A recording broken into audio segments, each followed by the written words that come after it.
إن الحمد لله نحمده ونستعينه ونستغفره ونؤمن به ونتوكل عليه ونعوذ بالله من شرور أنفسنا ومن سيئات أعمالنا من يهده الله فلا مضل له ومن يضلل فلا هادي له وأشهد أن لا إله إلا الله وحده لا شريك له وأشهد أن سيدنا وحبيبنا محمدا عبده ورسوله الذي أرسله بالحق بشير ونذيرا وداعيا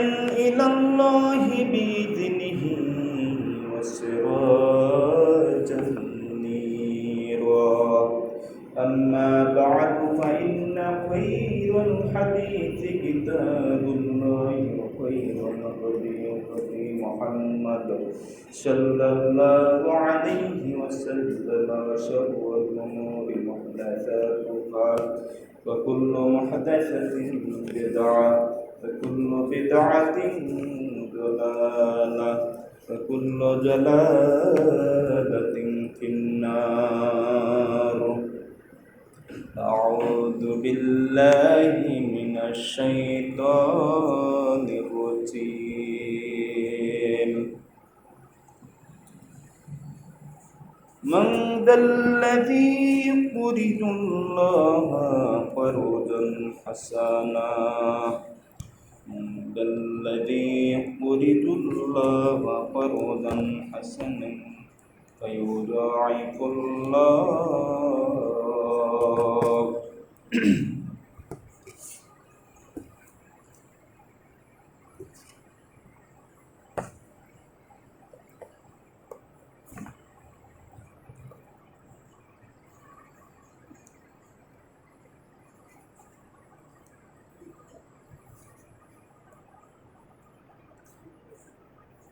وقال الله تعالى في شأن حبيبه محمد صلى الله عليه وسلم إن الله وملائكته يصلون على النبي يا أيها الذين آمنوا صلوا عليه وسلموا تسليما اللهم صل على محمد وعلى آل محمد كما صليت على إبراهيم وعلى آل إبراهيم إنك حميد مجيد اللهم بارك على محمد وعلى آل محمد كما باركت على إبراهيم وعلى آل إبراهيم إنك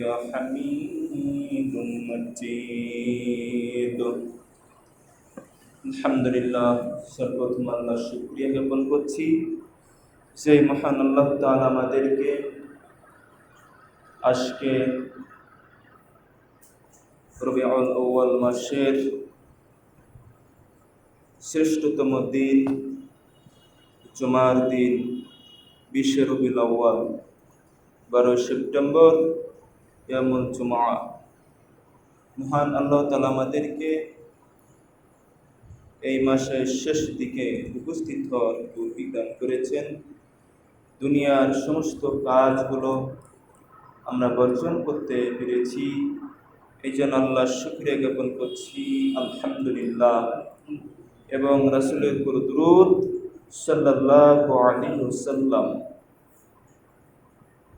যদিও আজকে একটি গুরুত্বপূর্ণ দিন হিসেবে আমাদের উত্তরবঙ্গের বিশেষ করে আমাদের চাঁপাইনবাবগঞ্জ জেলাবাসী পালন করে থাকেন প্রতি বছর এই দিনটা তারা উদযাপন করে ধর্মীয় ভাব গাম্ভীর্যের মধ্য দিয়ে অর্থাৎ ইসলাম প্রচারের অন্যতম খাদেম সেবক শাহ নেয়ামতুল্লাহ রহিমাহুল্লাহ এর আজকে ওয়াফাত দিবস বা মৃত্যুদিন হিসেবে তারা উদযাপিত করে। তো আসলেই কোনো দিবস হিসেবে ইসলাম স্বীকৃতি দেয় না। ইসলাম শুধু দুইটি দিবস স্বীকৃতি দিয়েছেন। সেই দুইটি দিবস বার্ষিক হচ্ছে ঈদুল আজহা এবং ঈদুল ফিতর। এছাড়া আর অন্য কোনো দিবস ইসলামে সফরযোগ্য নয়। তো অবশ্যই লোকটি ভালো ছিলেন, অনেক তার অবদান রয়েছে। এদেশে অসংখ্য আল্লাহর ওলি আউলিয়া আগমন করেছেন। ইরাক থেকে এসেছেন, ইয়েমেন থেকে এসেছেন, বাগদাদ থেকে এসেছেন, মিশর, তুরস্ক, সৌদি আরব, বিভিন্ন দেশ থেকে মানুষ ব্যবসা এবং ইসলাম দুইটির জন্য এসেছেন। একটা হচ্ছে ব্যবসা করার জন্য, বাণিজ্য কাফেলা, আর আরেকটা হচ্ছে ইসলাম প্রচারের স্বার্থে। এই দুইটি কাজ তারা একসাথে করতে আসতেন। ভারত, বাংলাদেশ, মিয়ানমার সহ যতগুলো দেশ আছে আমাদের উপমহাদেশে, এই ভারত উপমহাদেশের দেশগুলোতে তারা আসতেন। তো তারা যেভাবে দিন প্রচার করেছে আমরা তো ওভাবে পারি না, আমাদের সম্ভব নয়। একটা সত্য ঘটনা বলি যে যেই দিন শাহ মখদুম রহমাহুল্লাহ পদ্মা নদী পাড়ি দিলেন, কুমিরের পিঠে চড়ে আসলেন, এসে উপস্থিত হলেন রাজশাহী সাহেব বাজার এলাকায়। এরপরে ইসলামের দাওয়াত প্রচার প্রসার তার হাত দিয়ে শুরু হলো। এর আগে রাজশাহীতে মূর্তি পূজা হতো, শিরক হতো, বেদাত হতো, কুফর হতো, নিফাক হতো, অশ্লীল অন্যায় কাজগুলো হতো। শাহ নেয়ামতুল্লাহ যেই দিন আসলেন সেই দিন থেকে এইগুলো দূর হয়ে গেল। শিরক দূর হলো, বিদাত দূর হলো, মূর্তি পূজা দূর হলো, অর্থাৎ পুরো রাজশাহী অঞ্চল মুক্ত হতে লাগলো। ইসলামের দাওয়াত প্রচার প্রসার হলো। সেই দিন আল্লাহর হুকুমে, এটা আল্লাহ তাআলার অবশ্য হুকুম রয়েছে যে জায়নামাজের উপর দিয়ে অবশ্য তিনি এসেছেন, এটা সত্য। ইতিহাস কথা বলে সুরমা নদী পাড়ি দিয়ে সিলেটে আসলেন সেই শাহজালাল ইয়ামানি রহমাহুল্লাহ। সুদূর ইয়ামান থেকে তিনি এসেছিলেন। আসার পরে সেই নদীতে পার হবেন, ওখানকার শাসক ছিলেন রাজা গৌর গোবিন্দ। এই রাজা গৌর গোবিন্দ কোনো মুসলিমকে সহ্য করতে পারত না, এত টর্চার নির্যাতন করত, যার ফলে রাজা গৌর গোবিন্দ গরু জবে সহ্য করতে পারত না। গরু ছিল তাদের দেবতা, যার পর একজন মুসলিম গোপনে গরু জবে করে মাংস খেলো, কিন্তু তার বাচ্চাটিকে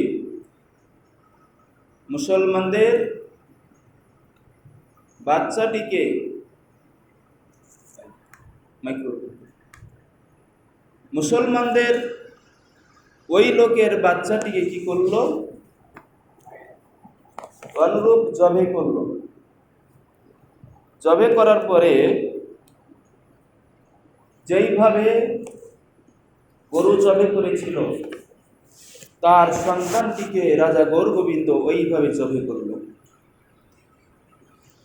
এরপরে পুকুরের মাছকে দিয়ে খাওয়ালো। এই হচ্ছে ইতিহাস। যেই দিন শাহজালাল রাহিমাহুল্লাহ জায়নামাজের উপরে বসে সুরমা নদীর উপর দিয়ে আসলেন, ভয়ে, কেউ হিংসার কারণে, কেউ ভয়ে তাকে নৌকাতে পার করলো না। আল্লাহকে তিনি একান্ত নিভৃতে ডেকেছেন। আমাদের দ্বারা এগুলো সম্ভবই নয়।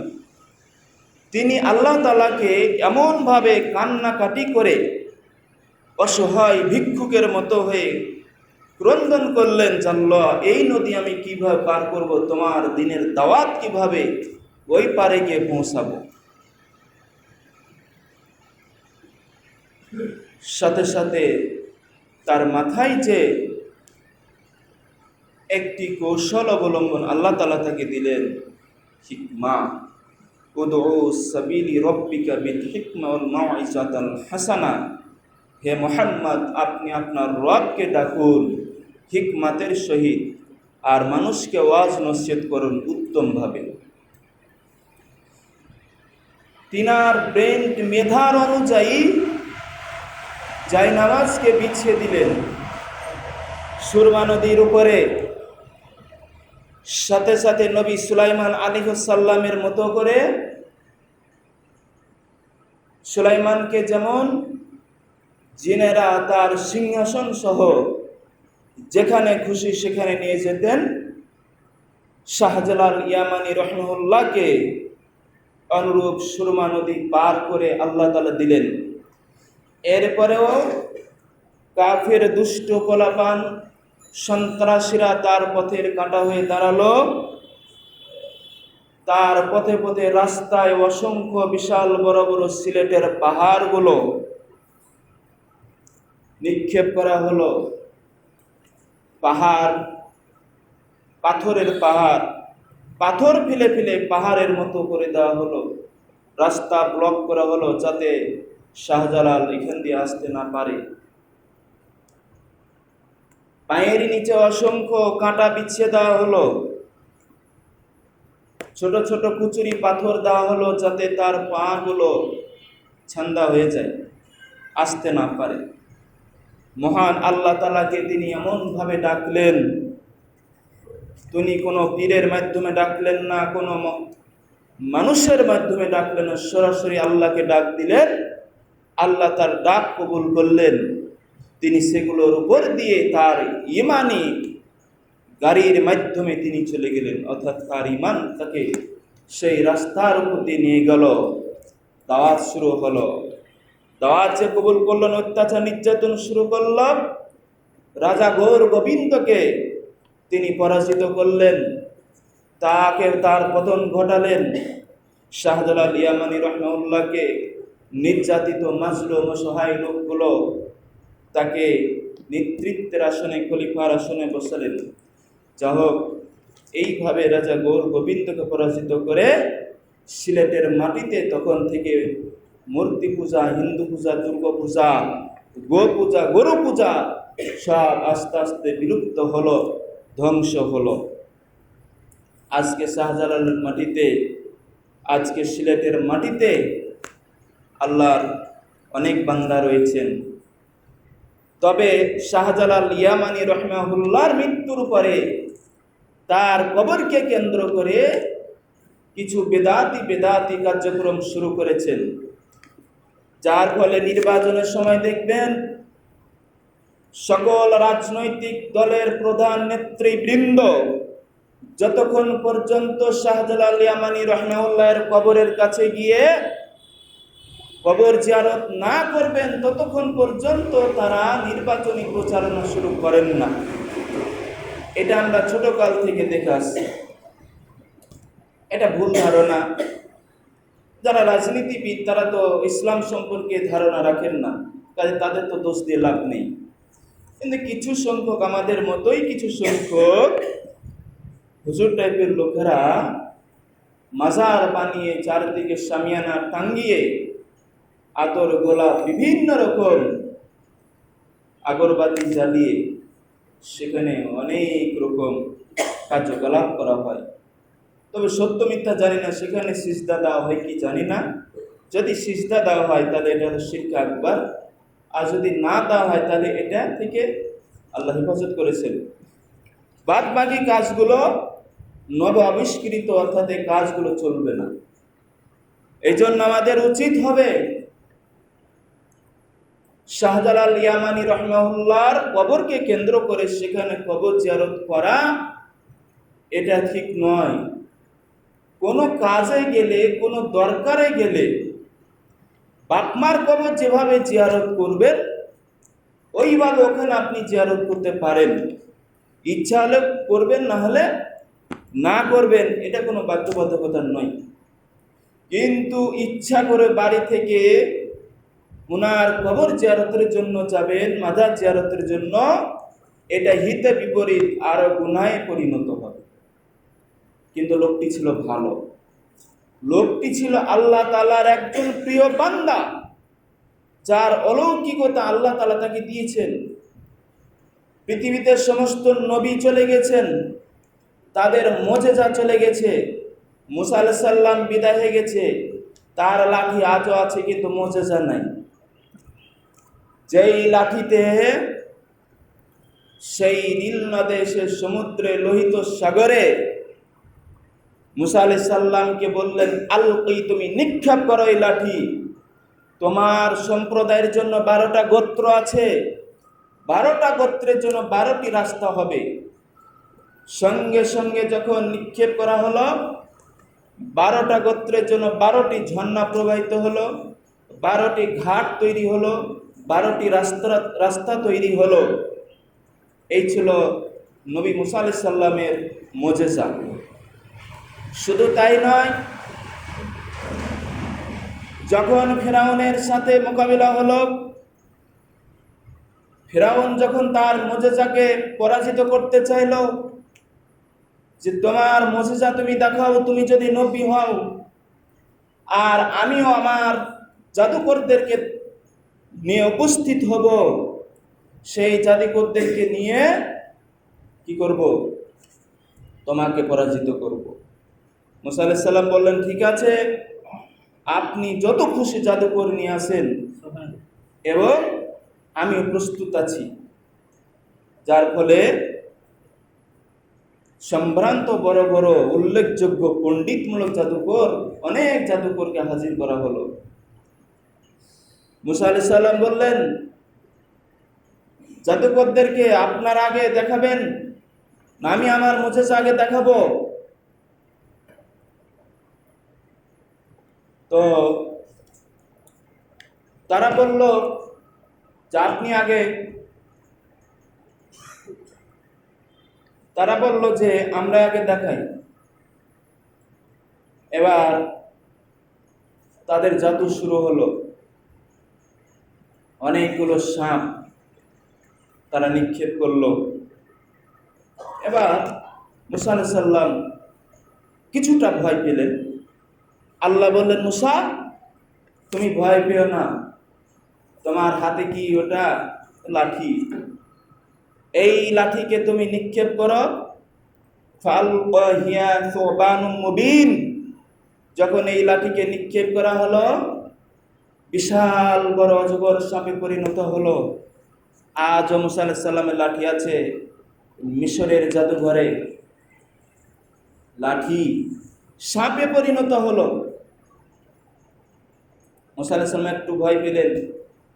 যখন সব জাদুকরদের সাপ গিলে ফেলছে, জাদুকর আশ্চর্য হয়ে গেল যে এক জাদু অন্য জাদুকে কখনোই গিলতে পারে না, এটা অসম্ভব। নিশ্চয় এটা কোনো জাদু হতে পারে না, এটা নিশ্চয় এটা কোনো অলৌকিক, এটা মুজিজা হতে পারে, যেটা মহান আল্লাহ তাআলার পক্ষ থেকে এসেছে। তখন মুসা আলাইহিস সালাম একটু যখন ভয়ে ভীত হওয়ার সম্ভাবনা, আল্লাহ বললেন, ভয় পেও না, তুমি তোমার ওই লাঠিকে হাত দাও। সমস্ত জাদু গিলে ফেললো। যখন সাপের লেজে হাত দিল, সঙ্গে সঙ্গে মুসা আলাইহিস সালামের অজগর লাঠিতে পরিণত হল। আজ ওই লাঠি আছে, কিন্তু তার মুজিজা নাই, শেষ হয়ে গেছে। আজও চন্দ্র আছে, মহানবী সাল্লাল্লাহু আলাইহি সাল্লামকে যখন বলা হলো আপনি যদি চাঁদটা দ্বিখণ্ডিত করেন তাহলে আমরা ঈমান আনবো, নচেত ঈমান আনবো না। বলল যে তোমরা সত্যি বলছো ঈমান আনবা? না, হ্যাঁ সত্যি বলছি। হাতের ইশারায়, আঙ্গুলের শাহাদাত আঙ্গুলের ইশারায় চাঁদ দ্বিখণ্ডিত হলো। অধিকাংশই ঈমান আনলো না, কিছু সংখ্যক ঈমান আনলো। সম্মানিত মুশরিকরা, আজও চাঁদ আছে, কিন্তু দ্বিখণ্ডিত হওয়ার কোনো অবকাশ নাই। এইভাবে দাউদ আলাইহিস সালামের জামানায় সমস্ত লোহা আজকে কামারেরা তাদের হাপড় দিয়ে, জ্বালানি দিয়ে লোহাকে প্রজ্বলিত আগুনে নিক্ষেপ করে গলায়। দাউদ আলাইহিস সালাম একজন কর্মকার ছিলেন। এখান থেকে প্রমাণিত হয় স্বয়ং নবী যদি কর্মকার হন, আপনি কেন কর্মকার হবেন না? প্রশ্ন আসতে পারে, এবার সবাই যদি মুসলমান হয়ে যায় তাহলে কর্মকারের কাজ কে করবে? মুচির কাজ কে করবে? চামড়ার শুকানোর কাজ কে করবে? আশ্চর্য ব্যাপার, এগুলো কি ইসলামে নিষেধ আছে? স্বয়ং নবী যে কাজ করেছেন সে কাজই তারা করছে, কাজেই মুসলমানরাই করবে। যে কর্মকার হিন্দু ছিল, মুসলমান হওয়ার পরও সে একই কাজ করবে, কারণ এটা হালাল কাজ। যে মুচি ছিল, ইসলাম গ্রহণ করার পরে একই কাজ করবে, কারণ এটা হালাল কাজ। সম্মানিত মুশরিকরা, পেশা ওটাই থাকবে, শুধু রীতি পরিবর্তন হবে। নবী একজন কর্মকার ছিলেন। এরপরে দেখুন, সুলাইমান আলাইহিস সালামের নির্দেশে তার রাজ সিংহাসন পর্যন্ত যেখানে খুশি সেখানে বিমানের চাইতে দ্রুত গতিতে পৌঁছে যেত। রানী বিলকিসের ঘটনা তো জানেন, তার সিংহাসন সুলাইমান আলাইহিস সালামের সামনে এসে উপস্থিত করা হলো, দ্রুত গতিতে চোখের পলক মারার আগেই উপস্থিত হলো একটা মানুষের। এইভাবে প্রত্যেকটা নবীকে আল্লাহ তাআলা অনেক মুজিজা দিয়েছেন, কিন্তু মৃত্যুর সাথে সাথে মুজিজা শেষ হয়ে গেছে। কথা বলার কারণ হলো সমস্ত নবী মৃত্যুর সাথে সাথে মুজিজা শেষ হয়ে যাবে। এরপরে কোনো আউলিয়া, কোনো পীর, কোনো বুজুর্গ, কোনো আলেম, কোনো মুত্তাকি, কোনো পরেশগার কেউ মুজিজার দাবিদার হতে পারবে না, করতে পারবে না, অসম্ভব। যদি কেউ মুজিজার দাবি করে সে কাফের। সম্মানিত মুশরিকরা, নবী ছাড়া কেউ মুজিজার দাবি করতে পারবে না। এবার আসে দ্বিতীয় বিষয়, আরেকটা আল্লাহ তাআলার নিকটবর্তী বান্দাদের যে নিয়ামত দিয়েছেন সেটা হলো কাফ রা আলিফ মিম তা কারামা। এই কারামা হলো মুজিজার কিছু কাছাকাছি, এটা শুধু আল্লাহ তাআলা নিকটবর্তী বান্দাদেরকে দিয়ে থাকেন। যেই কারামাতের কারণে জায়নামাজের উপর বসে শাহজালাল ইয়ামানি রাহিমাহুল্লাহ সুদূর ইয়ামান থেকে এসে সৌদি আরবের দক্ষিণ দিকে যে রাষ্ট্রটি যেখানে এখন প্রায় হামলা চলছে, সেখান থেকে এসে তিনি সুরমা নদী পাড়ি দিয়ে রাজা গোবিন্দকে পরাজিত করলেন। এটা হচ্ছে কারামত, আল্লাহ তাআলা দিয়েছেন, কোনো মানুষদের নাই, কোনো পীরদের নাই। আর তারা নিজেকেও কোনোদিন পীর, কোনোদিন বড় বুজুর্গ দাবি করেনি। তারা ছিল নিরহংকার, অহংকার মুক্ত। ইসলামে পীর বলে কোনো শব্দ নেই, শব্দ আছে ফার্সি ভাষায়, যেটা এদেশের নবাব সিরাজউদ্দৌলা, আলীবর্দী খান, তারপরে সম্রাট বাবর, খানজাহান, এরপরে সম্রাট আকবর, অনেক সম্রাট এসেছিলেন যারা মোগল আমলে ছিলেন। তার পূর্ববর্তী জামানায় 850 বছর আগে বা তারও কিছু আগে বা তার জামানায় ভারত বলেন, বাংলাদেশ বলেন, পাকিস্তান বলেন, ইন্ডিয়া বলেন, সারা ভারত মহাবর্ষ সহ মধ্য প্রাচ্যের পূর্ব যত দেশ আছে সকলের মাতৃভাষা ছিল ফার্সি ভাষা। এই ফার্সি ভাষার একটি শব্দ ছিল পীর। এই পীর শব্দ থেকে পীর শব্দটা এসেছে, যার অর্থটা খুবই ভালো। পীর শব্দের অর্থ হলো বুড়া, পীর শব্দের অর্থ হলো বয়স্ক মানুষ। যারা বয়স হয়ে যায় তারাকে পীর বলা হয়, যারা বৃদ্ধ হয়ে যায় তাদেরকে পীর বলা হয়। এই ফার্সি ভাষার শব্দটাকে তারা কোথায় নিয়ে গেছে? যে আল্লাহ তাআলার ওলি বা কোনো একজন আলেম, ভালো আলেম, তারাকে সে শব্দ ব্যবহার করেছেন।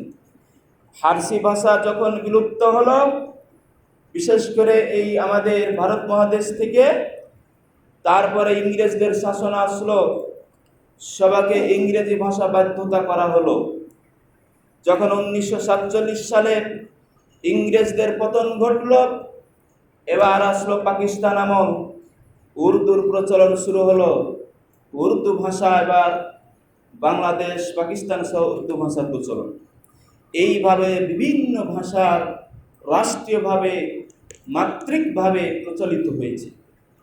এইভাবে পীর শব্দটা এসেছে। সম্মানিত মুশরিকরাম, আমার আজকে যে বিষয় হাতে যেটা দেখছেন, এই বিষয়ের সাথে আমার বিষয়টা কিছুটা হলো মিল আছে। সম্মানিত মুশরিকরাম, আসিন আমরা সেই আল্লাহর ওলিদের কারামত সত্য, তাদের দিন প্রচার সত্য, তারা কখনো শিরক, বেদাত, কুফর মিশ্রিত করে যাননি। কিন্তু যারা বলে যে আমরা তাদের অনুসারী, তারাই বেশিরভাগ ভণ্ড। ইমাম আবু হানিফা রাহিমাহুল্লাহ একজন আহলে হাদিস ছিলেন। ইমাম শাফি রাহিমাহুল্লাহ একজন আহলে হাদিস ছিলেন। ইমাম আহমদ বিন হাম্বল রাহিমাহুল্লাহ একজন আহলে হাদিস ছিলেন। ইমাম মালিক রাহিমাহুল্লাহ একজন আহলে হাদিস ছিলেন, অর্থাৎ কোরআন এবং সহিহ হাদিসের অনুসারী ছিলেন। খানজাহান আলী একজন আহলে হাদিস ছিলেন। শাহজালাল আলী ইয়ামানি একজন আহলে হাদিস ছিলেন। শাহ মকদুম একজন আহলে হাদিস ছিলেন। শাহ নেমতুল্লাহ একজন আহলে হাদিস ছিলেন। যেই শাহ নেমতুল্লাহর কবর দেখতে আজকে সোনার মসজিদ মানুষ ভিড় জমায়, এটা হলো ভুল ধারণা। লোকটি ছিল ভালো, লোকটি ছিল সৎ, লোকটি ছিল মুত্তাকি, পরেজগার। হতে পারে আল্লাহ তাকে জান্নাতবাসী করবেন, কিন্তু তিনি জীবদ্দশায় বলেননি যে আমার মৃত্যুর পর আমার কবরকে ঢেকে দিও, আমার কবরের উপর অনেক টাকা পয়সা নিক্ষেপ করিও, ফেলিও, এটা বলে যাননি। সম্মানিত মুশরিকরাম, অতএব তার দোষ দেওয়া যাবে না। কিন্তু যে বলবে আমার মৃত্যুর পরে এই কাজ করিও, ওই কাজ করিও, যেটা নূরা পাকলা বলে গিয়েছিল, জীবদ্দশায় কবরকে উঁচা করে গেছে। জীবদ্দশায় তার কবরকে এমন ভাবে উঁচা করলো, চারদিকে কাবা ঘরের আদলে কাবা ঘরকে তৈরি করলো, কাবা ঘরের মতো করে। এরপরে বললো যে আমাকে এই এর ভিতরে উঁচু করে কবর দিবা। মুহাম্মদ সাল্লাল্লাহু আলাইহি সাল্লাম বলেন, তোমরা যেখানে উঁচু কবর দেখবা সেই কবরকে ভেঙে ফেলবা। যদি ইমানদার দাবি করো, উঁচু কবরকে ভেঙে ফেলতে হবে, উঁচু কবর রাখা যাবে না। নূরা পাগলা সে কি করলো? তাকে সেই কবরে রাখা হলো। শুধু তাই রাখা হলো না, আমরা যেভাবে কবর দিই, কবর খুঁড়ে তারপরে লাশকে মাটিতে সরাসরি রেখে দিই, কিন্তু সে কিনলো খ্রিস্টানদের আদলে তার কবর দেওয়া হলো। তারপরে কি করা হলো? বক্সের ভিতরে কফিনে ভরে দেওয়া হলো। যেইভাবে খ্রিস্টানরা লাশকে বক্সের ভিতরে কফিনে ভরে দেয়, এইভাবে ভরে দিয়ে তাকে দাফন করা হলো। শুধু তাই নয়, এটুকু পর্যন্ত ক্ষান্ত হয় নাই, সেই কবরের চারপাশে সেটাকে তারা কাবা ঘর কেন্দ্র করে প্রত্যেক জুমার মসজিদে তারা জুমার নামাজ শুরু করলো ওইটাকে কেবলা বানিয়ে, যেটা মক্কার কেবলা, যেটা ইব্রাহিম আলাইহিস সালামের কেবলা, যেটা মুহাম্মদ সাল্লাল্লাহু আলাইহি সাল্লামের কেবলা, যেটা সকল নবীদের কেবলা, সেই কেবলাকে বাদ দিয়ে নূরা পাগলার ওসিয়ত অনুযায়ী তার ভক্তরা সেই কেবলা তারা অনুসরণ করলো। যার ফলে কিছু দিনদার, কিছু ভাইয়েরা, যদিও কাজটা অন্যায় হয়েছে, আবেগে আপ্লুত হয়ে তারা রাগে ক্ষোভে তার কবরকে ভেঙে ফেললো, তার লাশকে উঠালো, লাশকে পুরালো। যদিও কোনো লাশকে পুরা ইসলাম অনুমোদন দেয় নাই, এটা অবশ্যই অন্যায় হয়েছে, এটা অন্যায় হয়েছে, এটা সাপোর্ট করতে পারলাম না। কিন্তু বিষয় হলো, দুঃখের বিষয় হলো যে আসলে ওই লোকটি ছিল চূড়ান্ত ইসলামের দুশমন। লোকটি কোন আল্লাহর ওলি ছিল না, লোকটি ছিল ভণ্ড। তাহলে শুনো লোকটি কি কি কাজ করে গেছে। লোকটি নিজেকে মৃত্যুর কিছুদিন আগে ইমাম মাহাদি দাবি করেছে। লোকটি কিছুদিন আগে মৃত্যুর আগে নিজেকে আল্লাহ দাবি করেছে। লোকটি কিছুদিন আগে মৃত্যুর আগে সে নিজেকে অনেক কিছু দাবি করেছে এবং আল্লাহর কালাম মহাগ্রন্থ আল কুরআন মাজিদকে হাতে নিয়ে বলছে এটা ভোজপাতা বলে চালিয়ে ফেলে দিল, পায়ের নিচে ফেললো, লাঠি মারলো, খুঁচলো, অনেক কিছু করলো। সম্মানিত মুসলিকরাম, তাহলে এগুলো রাগ ক্ষোভ তো থাকবে। একজন ইমানদারের ইমানে স্পৃহা জাগবে। যারা শুধু এই কাজগুলোকে অন্যায় বলে তার পক্ষ নিচ্ছেন, এটা ভুল করছেন, তার কীর্তু কলাপগুলো জানলে বুঝবেন যে ঠিকই কাজটা করেছে। কিন্তু আল্লাহ রাসূলের অর্ডার কবর ভাঙতে হবে, ভেঙেছে, এটা সঠিক কাজ করেছে, কিন্তু লাশ পুরাতে হবে, এটা বেঠিক কাজ করেছে। সম্মানিত মুসলিকরাম, মহান আল্লাহ তাআলা আমাদেরকে সেরকম ভণ্ড পীর, ভণ্ড মুরিদ, ভণ্ড শয়তানদের অনুসরণ থেকে রক্ষা করুন, আমিন। আজকের বিষয় হলো আর যে হাসানা, যে হাসানার অর্থ হলো উত্তম ঋণ। উত্তম ঋণের কথাটা আমি পরবর্তী দ্বিতীয় খুতবায় আলোচনা করব ইনশাআল্লাহ। মহান আল্লাহ তাআলা বলেছেন মান দাল্লাযী ইয়াকরুজুল্লাহু করজান হাসানা ফায়ুদাইফুহু লাহু।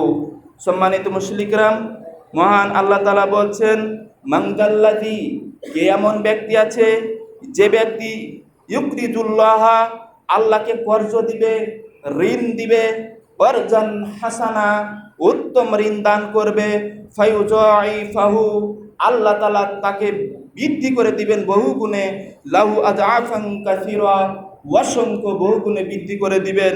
সূরা আল বাকারা 2 নম্বর সূরা 245 নম্বর আয়াত। এখান থেকে বোঝা গেল আল্লাহকে ঋণ দিতে হবে।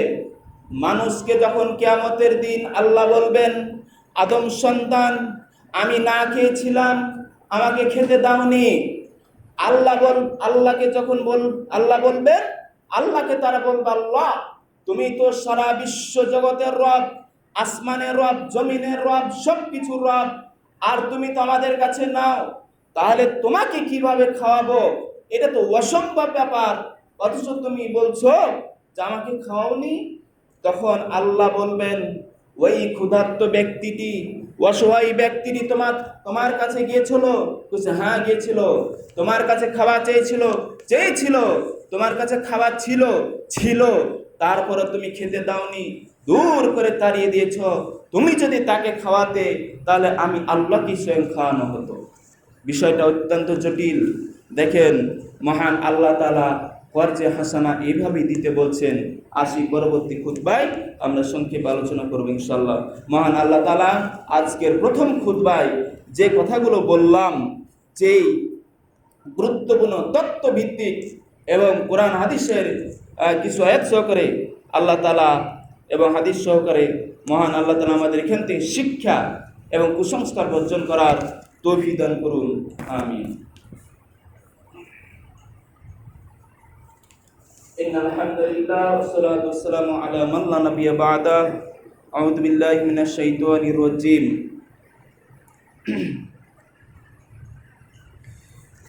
আল্লাযীনা ইউমিনুনা বিল গায়বি ওয়া ইউকিমুনাস সালাতা মিম্মা রাযাকনাহুম ইউনফিকুন। মহান আল্লাহ তাআলা বলেন, যারা অদৃশ্যের উপর বিশ্বাস স্থাপন করে, আল্লাহর প্রতি বিশ্বাস স্থাপন করে এবং আমার দেওয়া রিজিক হতে ব্যয় করে, খরচ করে, তারা হচ্ছে মুত্তাকি। প্রথম দিকে যদি আল্লাহ বলেন আলিফ লাম মিম, চ্যালেঞ্জ দিয়ে বললেন যালিকাল কিতাবু লা রাইবা ফি, এটা এমন একটা কিতাব যাতে কোনো সন্দেহ নাই। তারপরে বললেন কি হুদাল লিল মুত্তাকিন, এটা হচ্ছে মুত্তাকিনদের জন্য এই কিতাবটা। অর্থাৎ যারা মুত্তাকি হতে চাবে তাদের জন্য এই কিতাব। হিন্দু, খ্রিস্টান, বৌদ্ধ যারাই আছে, তারা যদি মুত্তাকি হতে চায় তাদের জন্য এই কিতাব। যারা অদৃশ্যের উপর জ্ঞান রাখে, আল্লাযীনা ইউমিনুনা বিল গায়বি ওয়া ইউকিমুনাস সালাতা, এবং সালাত কায়েম করবে, ওয়া মিম্মা রাযাকনাহুম ইউনফিকুন, আর আল্লাহর দেওয়া রিজিক থেকে, আমার দেওয়া রিজিক থেকে ব্যয় করবে, দান করবে, খরচ করবে, তারাই হচ্ছে মুত্তাকি। সম্মানিত মুসলিকরাম, আর আল্লাহ সূরা বাকারা 245 নম্বর আয়াতে বললেন যে কে আছে যে আল্লাহকে একটি উত্তম ঋণ দিবে যাতে আল্লাহ তাআলার জন্য বহুগুণ বৃদ্ধি করবেন। তাহলে মানুষকে দান করা মানে আল্লাহকে দান করা, মানুষকে ঋণ দেওয়া মানে আল্লাহকে ঋণ দেওয়া, মানুষকে কিছু ধার দেওয়া মানে আল্লাহকে দেওয়া, এটা বুঝে নিতে হবে। এটা আল্লাহর কথার প্রেক্ষিতে, আল্লাহর দেওয়া দলিল থেকে এটা প্রমাণিত, সূরা বাকারা 225 আয়াত থেকে। অতএব কেউ কিছু ধার চাইলে সুদ মুক্তভাবে তাকে ধার দিতে হবে, যদি তার কাছে থাকে অবশ্যই দিতে হবে। তাহলে এটা আল্লাহ তাআলা কি করবেন? আল্লাহ তাআলাকে দেওয়া হবে। আর আল্লাহকে দেওয়া মানে এর পুরস্কার তো আছে। এখন কেউ যদি মনে করে আমি দান করলে নেকি পাবো, তাহলে ধার দিলে কি নেকি পাবো? হ্যাঁ, আসি হাদিস থেকে শুনে নি মানুষকে টাকা পয়সা ধার দিলে কি পাওয়া যায়। রাসূল সাল্লাল্লাহু আলাইহি সাল্লাম বলেন, যে ব্যক্তি কোনো মুসলিমকে 2 বার ঋণ দিবে, 2 বার ধার দিবে, আল্লাহ তাআলা তাকে 1 বার সদকা করার সমান নেকি দান করবেন। 1 বার সদকা দিলে, ধরেন যে কেউ যদি 5,000, 100, 200 টাকা কাউকে ধার দেয়, তাহলে 2 বারে দিলে 400 টাকা হবে, 200 টাকার সমান সে নেকি পাবে। ইবনে মাজাহ হাদিস 2430 নম্বর হাদিস।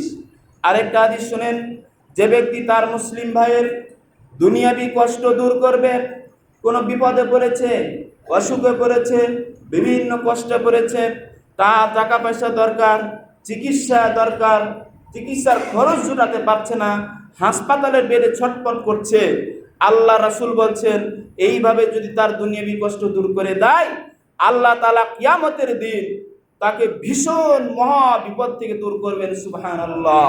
সহিহ মুসলিম হাদিস নম্বর 2699, একেবারে কর করে দলিল। রাসূল সাল্লাল্লাহু আলাইহি ওয়াসাল্লাম আরো বলেন, এখান থেকে আল্লাহর রহমত লাভ হবে। কি আল্লাহর রহমত? শুনেন, যে ব্যক্তি ঋণদাতার কাছে সময় বাড়িয়ে নিবে, ভাই আমার টাকা তো তোমাকে দেওয়ার কথা ছিল এতদিন পরে, কিন্তু এতদিন পরে সময় তো কাছে গেল, আমি টাকা পয়সা জোগাড় করতে পারলাম না, তার কিছুদিন সময় চাই। সে যদি নমনীয় হয়ে বলে যাচ্ছে ঠিক আছে সময় তোমাকে বাড়িয়ে দিলাম, আল্লাহ রাসূল বলছেন যদি বাড়িয়ে দেয় বা তাকে ক্ষমা করে দেয়, তাহলে আল্লাহ তাআলা কিয়ামতের দিন তাকে ছেড়ে দিবেন। কোন ছেড়ে দিবেন? যেই দিন কোনো ছায়া থাকবে না, কেউ ছায়ার নিচে অবস্থান করতে পারবে না, 7 শ্রেণীর মানুষ ছাড়া। ওই 7 শ্রেণীর অন্তর্ভুক্ত হবে এরা যারা মানুষকে টাকা ধার দেয়, যারা মানুষকে ঋণ দেয় কিন্তু সুদ নেয় না। আল্লাহ তাআলা কিয়ামতের দিন তার কষ্ট দূর করবেন, প্লাস কিয়ামতের দিন আল্লাহর ছায়া ছাড়া আর কোনো ছায়া থাকবে না, ওই ছায়াতে তার অবস্থান করবে। সুবহানাল্লাহ। তিরমিজি হাদিস 1306। আজকের সংক্ষিপ্ত বেশি হাদিস বললে মনে রাখা আপনাদেরই কষ্টকর হবে। আজকে এই মাত্র 2-3টি হাদিস থেকে এবং কোরআনের আয়াত থেকে যা শুনলাম, মহান আল্লাহ তাআলা আমাদের সবাইকে সহি নিয়তে সুন্দরভাবে দান খেরাত করার, মানুষের অর্থ সম্পদ থাকলে যদি আসে কেউ ধার নিতে দিবেন, দিতে না পারলে মাফ করতে পারলে মাফ করবেন, সময় চাইলে সময় বাড়িয়ে দিবেন ইনশাআল্লাহ। আর যারা ধার নিবেন তাদের প্রতি একটা অনুরোধ যে আপনারা সময় বারবার বাড়িয়ে নিয়ে এক পর্যায়ে মনে হচ্ছে যে পরিশোধই করবে না, এটা ঠিক নয়। আপনাকে পরিশোধ করার সর্বাত্মক চেষ্টা করতে হবে, না পারলে তার কাছে এসে ক্ষমা চাইতে হবে। আর উল্টা দেখা গেল যে না, তাকে আবার ধমক দেখাচ্ছে, যার কাছে টাকা নিয়েছে তাকে আবার ধমক দেখাচ্ছে, যাইতে করে কথা বলছে যে তোমার টাকা মেরে খাবো, মুখ ধুমুক অনেক কিছু বলা বলি করে, এগুলি কিন্তু আসলে ঠিক নয়। তাকে যতটুকু পারাতে সান্ত্বনা দিতে হবে। আর সে তো দিয়েছে, সে যদি একটু জ্ঞান কমও হয় তাহলে সে তো একটু ধমক দিতেই পারে, একটু কড়া কথা বলতেই পারে, যেহেতু তাকে দিয়েছে এবং সময় পার হয়ে যাওয়ার পরও দিচ্ছে না, বারবার সময় দেওয়ার পরও, তাহলে এটা সহ্য করতে হবে এবং তাকে ছাড় দিতে হবে এবং তাকেও সহ্য করে তার কাছে হয় ক্ষমা নিতে হবে অথবা যে করে হোক পরিশোধ করার চেষ্টা করতে হবে। যতটুকু পারা যায় পরিশোধ করার চেষ্টা করতে হবে। আল্লাহ রাসূল সাল্লাল্লাহু আলাইহি ওয়াসাল্লাম এর সামনে 2 সাহাবীর এভাবে ঝগড়া হচ্ছে। আসলে এটা তো এখনকার সময় না, 2 জন মুসলমানের ঝগড়া হতেই পারে, এটা স্বাভাবিক। ধার দিয়েছে আর ধার নিয়েছে, পরিশোধ করতে পারছে না। আল্লাহ রাসূল তখন মীমাংসা করলেন, দেখো তুমি যতটি পাই দেখ, তার অর্ধেক ছেড়ে দাও। আর তাকে বললো দেখো তুমি অর্ধেক দিয়ে দাও। এইভাবে সে অর্ধেক দিয়ে দিল আর অর্ধেক ছেড়ে দিল। কাজেই যদি আপনি ধার দেন অর্ধেক নেকি পেয়ে যাবেন, দান করার মতো নেকি পাবেন বা তার অর্ধেক নেকি পাবেন। মহান আল্লাহ তাআলা আমাদের সবাইকে এই বুঝটুকু দান করুন, ধৈর্য ধরে ইমানের পথে চলা তৌফিক দান করুন। আমি আজকের এই যে চিঠিটা আমার হাতে আছে দেখছেন, এটা হচ্ছে আর্থিক সাহায্যের জন্য আবেদন। আর্থিক সাহায্যের জন্য আবেদন। ওনার বাড়ি হলো সন্তোষপুর, আমরা সবাই চিনি। তাপস চকিদার, ভালো নাম হচ্ছে গোলাম মোস্তফা, তার বাপের নাম কাশেম আলী, বাড়ি সন্তোষপুর। তিনি বলছেন যে আমার মেরুদণ্ডের সমস্যা হয়েছে, বর্তমানে আমি ইন্ডিয়ায় অপারেশন করে চিকিৎসাধীন অবস্থায় আছি। এখন হাসপাতালের বিল মেটাতে পারছি না, অনেক টাকার প্রয়োজন। এলাকার সন্তান হিসেবে আপনারা কিছু সাহায্য করেন। বিভিন্ন জামাত থেকেও চেয়েছেন, আপনাদের কাছে চেয়েছেন, দোয়া চেয়েছেন, সাহায্য চেয়েছেন। আপনারা যে যা পারেন দিবেন ইনশাল্লাহ। লোকটা যতটুকু জানি, মানুষের মুখে শুনেছি, নিজে ব্যক্তিগতভাবে জানি যে 5 ওয়াক্ত সালাত নামাজ পড়তো, কথাবার্তা ভালো ছিল, সালাম কালামও দিত, আমাকে দেখা হলেই আপনাদেরকেও দিত। মহান আল্লাহ তাআলা যেন তাকে সুস্থতা দান করেন, তার সেই চিকিৎসার খরচ জোগাড় করে তৌফিক দান করেন। আমরা যেন যে যা পারি দেওয়ার চেষ্টা করব ইনশাল্লাহ। মহান আল্লাহ তাআলা আমাদের সবাইকে কবুল করুন, আমিন। আল্লাহ তাআলা সারা বিশ্বের মুসলমানদেরকে, ফিলিস্তিনের ক্ষুধার্ত মুসলমানদেরকে রক্ষা করুন, খাবারের ব্যবস্থা করুন, হেফাজত করুন। সারা বিশ্বের মুসলিমকে আপনি রক্ষা করুন, বাংলাদেশ সহ সারা বিশ্বের মুসলমানদেরকে হেফাজত করুন। সমস্ত মুসলিম উম্মাকে আপনি হেফাজত করুন, আপনার কুদরতের রহমত দ্বারা হেফাজত করুন। কাফের মুশরিক ইহুদিদের হাত থেকে রক্ষা করুন, তাদেরকে ধ্বংস করুন। গায়রিল মাগদুবি আলাইহিম ওয়ালা যাল্লিন, আমিন। সুবহানাকাল্লাহুম্মা ওয়া বিহামদিকা আশহাদু আল্লা ইলাহা ইল্লা আনতা আস্তাগফিরুকা ওয়া আতুবু ইলাইক। আসসালামু আলাইকুম ওয়া রাহমাতুল্লাহি ওয়া বারাকাতুহু।